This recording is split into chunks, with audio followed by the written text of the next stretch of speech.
친하면은 닮을 수 있다는 내용이었죠. 왠지 우리 박주아 아나운서는 미생물도 최상급일 것 같아요. 아니 근데 저는 두 분을 이미 뵈면서 늦었어요. 아니 같이 사는 가족이나 부부는 뭐 먹는 것도 같고 사용하는 것도 같으니까 닮을 수 있다고 치는데 회사 동료끼리 이게 가능한 일인가요? 그러니까요. 옆에 있는 것만으로. 그러니까요. 맞나요? 장내 예, 충분히 가능합니다. 아, 진짜요? 예, 그걸 사회적 마이크로바이옴 효과라고 그러는데요. 방금 전에 사과즙도 주셨고 그다음 휴지도 나눠줬잖아요. 거기 다 미생물들이 있거든요. 어머나.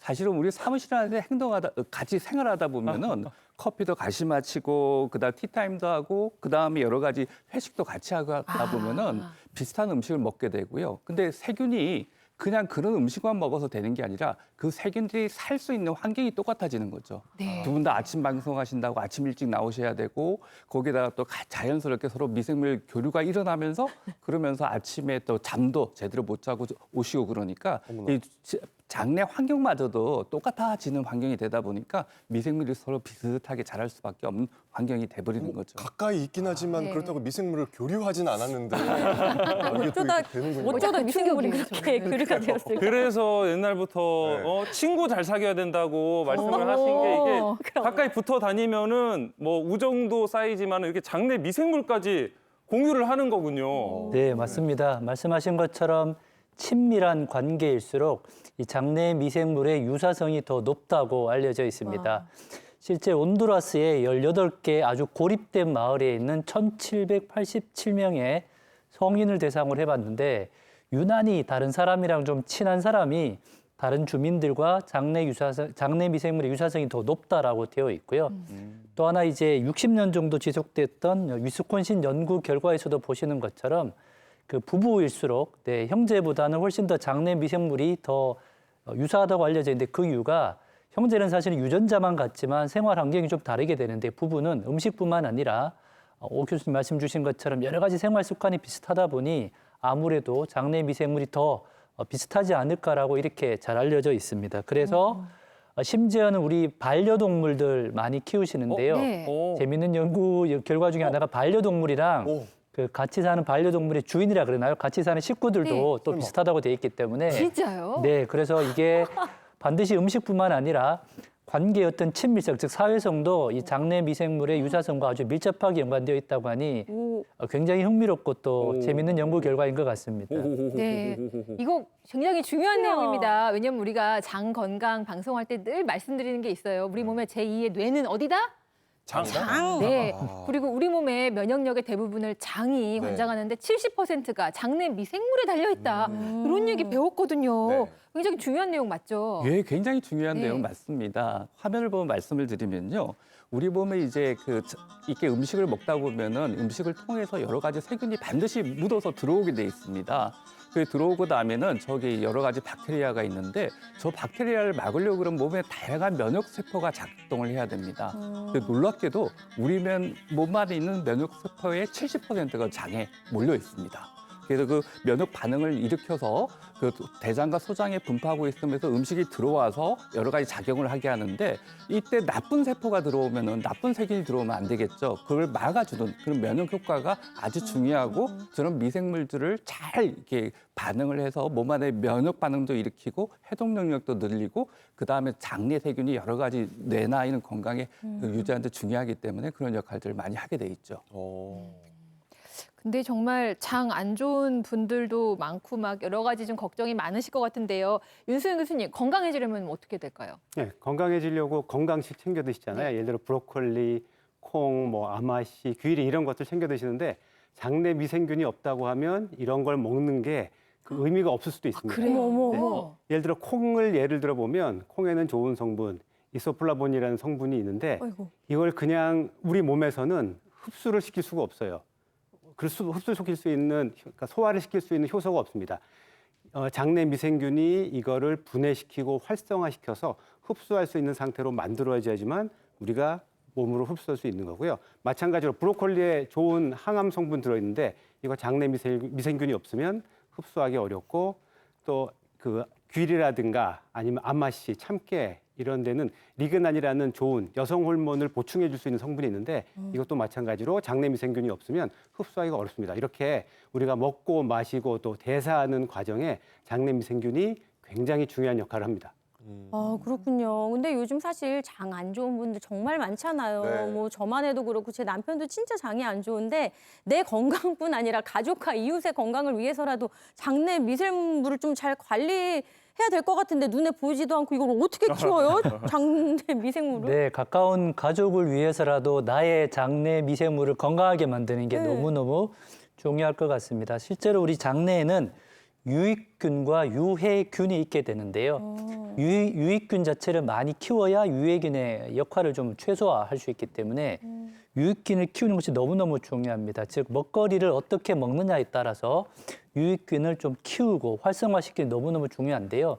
문제는 바로 우리가 어떻게 먹느냐에 따라서 이 장내 유익균과 유해균의 인구 분포가 완전히 달라질 수 있기 때문에 나의 먹는 습관 자체를 너무너무 중요하게 꼭 확인을 해보시는 것이 필요할 것 같습니다.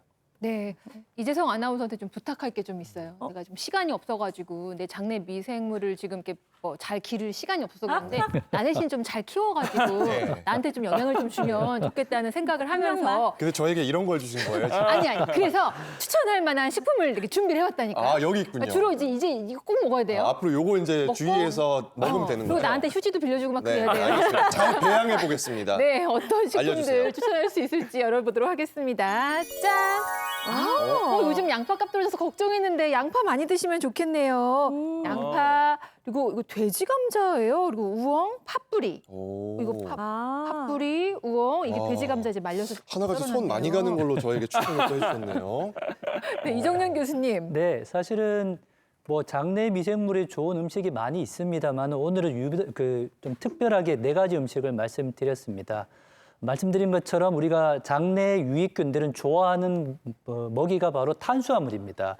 탄수화물 하면 제일 먼저 떠오르는 것이 바로 빵, 떡, 면처럼 아주 흰색에 먹자마자 아주 맛있고 기분 좋은 탄수화물 생각하시는데 그게 아니에요. 네, 그게 아니고 단순당이 아니고 이제 소위 말해 복합당이라 그래서요. 당 자체가 최소 3개 이상, 뭐 수십 또는 수백 가지가 엉겨 있는 복합당 탄수화물을 말씀드리는 건데요. 대표적인 것이 바로 이눌린이라고 되어 있습니다. 말씀 주셨던 돼지 감자나 우엉 같은 뿌리 채소에 특히 많기 때문에 우리 김밥 같은 거 드실 때도 우엉 이렇게 넣어서 드시면 맛있잖아요. 감자도 된장찌개나 이렇게 볶고 마실 때 같이 드시면 맛있을 것 같고요. 또 양파나 파 같은 경우도 이렇게 볶으면 되게 맛있는 단맛이 좀 나게 되는데 네네. 그게 바로 그 안에 있는 과당이 바로 이눌린이라고 하는 형태로 저장이 돼 있기 때문에 요리를 하거나 먹게 되면 단맛을 느끼기 때문에요. 오늘 점심부터는 요 말씀드린 4가지 채소를 좀 활용하셔서 드시면 나의 장내 미생물도 좋고 같이 있는 가족이나 친구의 장내 미생물도 좋게 만들 수 있지 않을까라고 생각이 됩니다. 네. 자, 그렇다면 이번에는 우리 박주아 아나운서의 장내 미생물 먹이로 이 식품을 제가 추천드리겠습니다. 네. 요걸 좀 드셔야겠어요, 네, 우리 선배님. 뭐예요, 일단 뭐예요? 첫 번째로 콩밥 좀 드셔야겠고요. 네, 거기에 고구마와 잡곡, 질긴 나물 이렇게 알차게 준비해봤습니다. 아유, 뭐 건강한 나물이지 뭐 질긴 나물이라고 뭐 강조까지 해서 다 좋아하는 거예요. 네, 박주아 교수님 이거 중요하잖아요. 콩밥 너무 중요하죠. 근데 이게 왜냐하면 장내 세균이 좋아하는 그 영양소가 바로 식이섬유라서 그래요. 그 식이섬유가 사실은 이제 소장을 잘 지나가서 대장에 가서 대장에 유익한 세균들이 많이 자라려고 그러면은 식이섬유가 아주 중요합니다. 여기 방금 전에 보여드렸던 도종이 덜 된 곡류, 그다음에 아까 콩밥 나왔죠? 차가운 콩밥이 좋은데요. 콩 자체에 이제 여러 가지 그 섬유질이 있습니다. 근데 섬유질이 있긴 있는데요. 그거에 잘 분해가 안 돼야 소장을 잘 지나서 대장으로 넘어갈 수 있지 않겠습니까? 대장으로 넘어가기 위해서는 분해가 덜 돼야 되기 때문에 잘 뭉쳐 있는데 이걸 저항성 전분이라고 그럽니다. 이 저항성 전분 형태로 먹는 게 좋기 때문에 또 그냥 흰 쌀밥을 물에 불려서 먹고 나면요. 거기에 또 너무 소화가 소장에서 다 돼버리거든요. 그래서 대장에 넘기기 위해서는 되도록 저항성 성분이 많은 전분으로 만드는 게 좋고 그렇게 만들려고 그러면 밥 같은 경우도 차갑게 식히고 또 콩처럼 식이섬유가 많은 형태로 드시다가 또 그냥 먹기 힘드시면 약간 데워서 드시면은 아무래도 그 대장 쪽으로 저항성 전분이 많이 넘어갈 수 있게 되겠죠. 네, 네. 자 그렇다면 결론이 나왔습니다. 오늘 지금 있는 이 멤버 네. 그대로 7명이죠. 7명 그대로 저항성 전분과 식이섬유가 가득 들어있는 네. 콩 가득 넣은 산채 보리밥 정식으로 제가 점심 한번 쏘도록 네. 하겠습니다. 와. 정말 예, 네, 예, 예. 반찬은 뿌리채소로 해서 네, 정말 장으로 함께 된 우리 무엇이든 장 패밀리라고 네. 하면 좋겠네요. 저는 임지용 아나운서 아침마다 이렇게 미소를 보면 참 기분이 좋더라고요. 티벗에 어떤 글들 올라왔는지 오늘의 퀴즈는 무엇인지 임지용 아나운서가 전해드립니다. 네, 금요일에 티벗캐스터 여러분과 장내 미생물도 공유하고 싶은 임지웅입니다. 자, 티벗 퀴즈 첫 번째 퀴즈부터 드리겠습니다.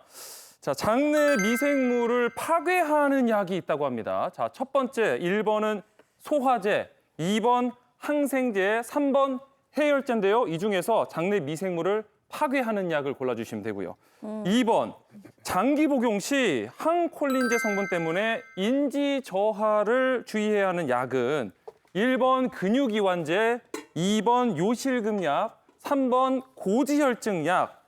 이 중에서 주의해야 하는 약을 골라주시면 되고요.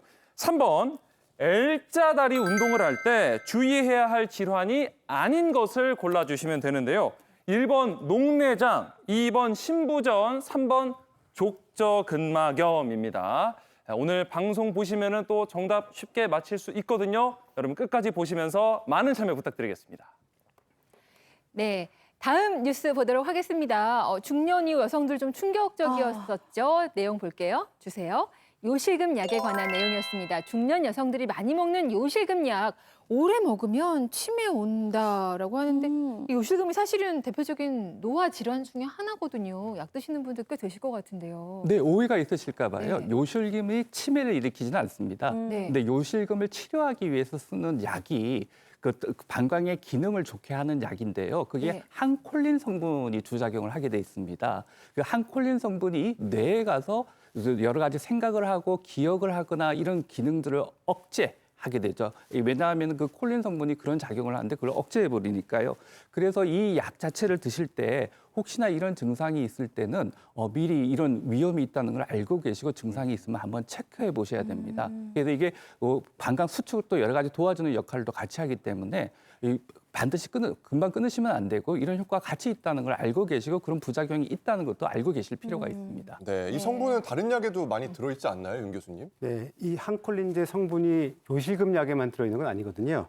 뭐 알레르기, 천식, 장염, 파킨슨, 우울증을 치료하는 약들에 이 항콜린제 성분이 들어있을 수도 있습니다. 이 노인한테 흔하게 생기는 병이잖아요. 그래서 그 약을 하나씩 받아서 이렇게 먹다 보면 나중에 꽤 많은 양의 항콜린제를 먹을 수가 있고 이렇게 항콜린제를 많이 먹게 되면 인지기능 저하가 올 가능성이 높습니다. 미국에서 한 대규모 연구를 보면 미국의 워싱턴 대학에서 한 연구인데 항콜린제를 먹은 이제 요거는 2015년 연구이기 때문에 좀 오래된 연구입니다. 이때 이 연구에서 사용된 항콜린제는 지금 쓰는 것보다 조금 더 강한 항콜린제예요. 그 항콜린제를 오랫동안 먹은 사람들이 안 먹은 사람보다 인지기능 저하가 올 가능성이 1.5배 더 높다고 하고요. 이 유병률이 그러니까 위험성이 올라가는 기간은 3년 이상 먹은 경우에 인지기능 저하가 좀 더 뚜렷하다고 합니다. 근데 이 요실금이라는 게 제가 알기로는 단번에 완치되는 게 아니라 꾸준히 이렇게 관리하면서 치료해야 되는 병으로 알고 있는데 이미 좀 약을 오래 드신 분들은 걱정이 많이 되실 것 같아요. 네, 이게 몇 가지 알고 계셔야 되는데 항콜린 작용이 있으면 몸에서 어떤 증상이 있는지 한번 체크해 보실 필요가 있는데요. 네. 보통 입마름이 오고 가슴이 좀 두근거리거나 약간 기억력이 떨어지거나 하는 증상들이 있을 수가 있습니다. 이럴 때 항콜린 작용이 있지 않나 걱정을 하셔야 되고요. 그다음에 이게 뭐 하루 이틀 써서 그런 증상이 있는 것보다 수개월, 수년간 이렇게 쌓이다 보면 그런 증상이 많이 생기는데요. 방금 전에 윤 교수님 말씀하신 대로 약을 갖다가 항콜린 성분이 요실금 약 말고 다른 약을 같이 먹고 있을 때 그런 증상이 또 악화되는 경우가 많습니다. 예를 들어 아까 이야기했던 약들도 중요하지만 또 감기약에도 항콜린 성분이 들어있거든요. 그런 약을 먹을 때 이런 증상들이 같이 있다고 그러면은 조심하셔야 되고요. 특히 약을 오래 먹는 경우, 특히 또 65세 이상일 경우는 이런 증상이 잘 생기기 때문에 반드시 점검이 필요합니다.